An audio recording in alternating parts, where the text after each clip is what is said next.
Тази сутрин продължава масова употреба на наркотици в училищата във Врачанско. В един и същи ден в две различни учебни заведения момичетата колабират, след като са пушили трева. Маргарита Стефанова е пред Търговската гимназия на Враца, едно от местата, където тинейджерите пушат трева. Ето и подробностите.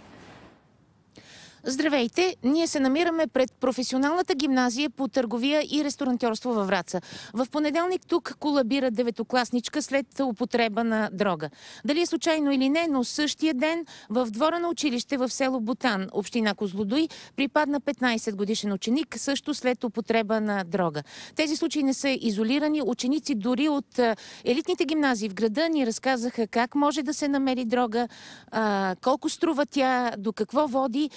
Децата говорят съвсем спокойно за този проблем. Нека да видим за какво става въпрос първо в видеото и след това ще говорим с представителите на институциите.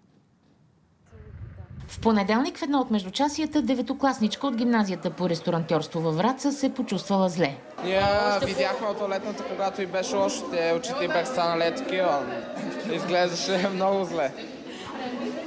Неадекватно? Да, тя се беше оплашила, щеше да припадне тогава. Не знам, после сме я виждали. Първоначално момичето обяснило, че му е станало лошо, защото не е закусвало, но когато състоянието му се влошило, приятелка обяснила, че е пробвало цигара с марихуана. Другото момиче е дало такова дрога и тя пробвала за първи път и станала радост. Веществото, което е поело момичето, е известно сред децата като чай. Чай е пушила ученичката. Какво представлява чай? И не знам, някаква билка пръскана с различни вещества и ти се замаяла главата сигурно. При претърсване у приятелка и още един деветокласник са намерени по няколко къса марихуана. Теб са намерени доста късове. Да. А кой ти ги даде? Няма значение. Как се чувстваш, като пушиш такива късове? Готино. Колко струва един къс? Горе-долу. 10-15 лева. 10-15 лева? Да. И ти откъде намираш толкова много пари само за един къс? Избирам си. Учениците споделиха, че покрай училището се навъртат наркомани. Знам, че са видяни да използват наркотици, но не знам дали предлагат някой друг. Явно, защото иначе не знам откъде друга да може да намери такова нещо. В същия ден в двора на училище в село Бутан е открит 15-годишен младеж, припаднал след като поел дрога. По случая са задържани двама ученици с наркотици в тях. Иначе нашето разследване установи, че дори в елитните врачански училища употребата на чай е често явление. Какво представлява точно? Листа, общо взето, които се смелят на малки прашинки, парченца. Те се завиват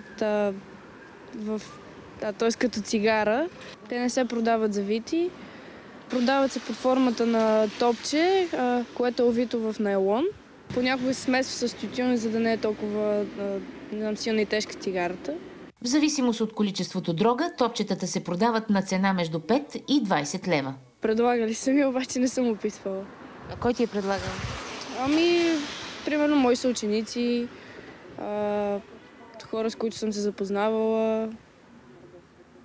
Това масово ли е в училищата? Да, масово, за съжаление. Оказа се, че фасове с изпушен чай много лесно могат да се открият сред боклуците край учебните заведения. Кои са дилърите, официално не е ясно. Преди по-малко от месец полицията разби плантация за отглеждане и пакетиране на канабис на метри от училище в Козлодуй. Започвам с директора на професионалната гимназия по ресторантьорство, госпожа Наталия Христова. Аз ви благодаря за смелостта, защото много директори не биха искали да се афишира този проблем, за да не падне рейтинга на тяхното училище. Първо да ви попитам как е деветокласничката. Случай е овладян, няма опасност за живота и здравето на ученичката. Тази ученичка, ако наистина за първи път е приела това опаващо вещество, нейна приятелка й го е дала. Това наистина е обезпокоително. Да, това е обезпокоително.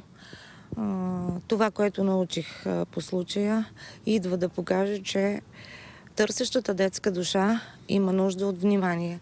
Докато в едното семейство е социално слабо, но майката полага всички усилия да задоволи потребностите на детето за този негов период.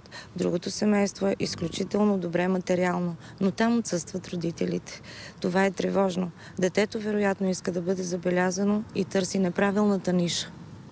Господин Пеевски, това е председателя на местната комисия за борба с противообществените прояви на малолетни и непълнолетни. Вие ме удивихте в предварителния ни разговор, като казахте, че възрастните знаят много по-малко от децата за тези упойващи вещества. Децата, за съжаление, употребяват и тъй наречения чай. Тоест чай, който е напръскан с всякакви химикали и вещества и сушени, после го пушат. Дори с препарати за растителна защита, ми каза.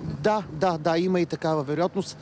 Лошото, страшното е, че ефектът е много по-жесток, отколкото при употребата на марихуана и може да се стигне също до медицинска помощ.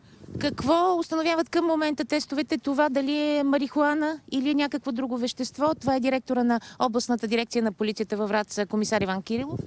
Към момента не мога да кажа, тъй като в момента продължават да се прави експертизата по досъдебното производство. Мога да кажа, че от началото на годината до сега сме установили и задържали да работиме с тях около 11 деца непълнолетни. Сме заловили с наркотични вещества. Казват ли откъде идва дрогата? Дрогата не мога да кажа откъде идва, тъй като в момента продължават да работят оперативните служби към областната дирекция, но каквото трябва за децата се опитваме да го правим, но сами, както виждате, не можем да го направим. Трябва да се ангажираме всички институции, а не да си прехвърляме топката и всеки да разчита на друга институция, но най-вече това е семейството. А какво още може да направите? Служители на полицията, униформени, да присъстват по-често около училищата, тъй като това може да всея някакъв респект. Отделно инспекторите ДПС да могат по-често да се срещат с децата, да им обясняват проблемите.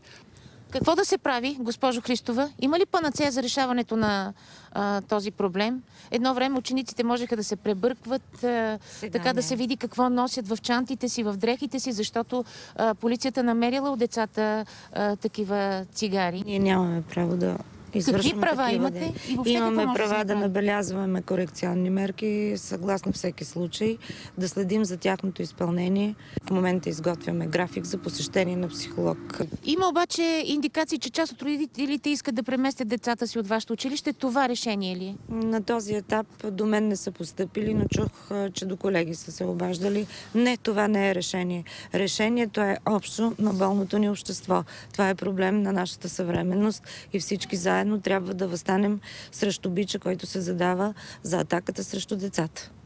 Благодаря ви за това участие. Уважаеми зрители, както разбрахте, не става въпрос само за употреба на регламентирани наркотични вещества. Децата сами могат да си забъркат чай. Това може да бъде чай от мента, който може да бъде напръскан с мухозол, дори с препарат за растителна защита, като копроцин, например, и след това да си го свият на цигара. Както виждате, възрастните знаят много по-малко от децата за този тип наркотици. Ние ще продължим да следим случая. Дали институциите ще се справят с него, ще видим. Благодарим на Марги. Аз всякакви неща бях чул, но пък мента напръскана с мухозол и някакви други препарати, изобретателността на българина започва явно от ранните детски години. И това, което ви показахме, не се случва, разбира се, само във Враца, а в повечето училища в страната.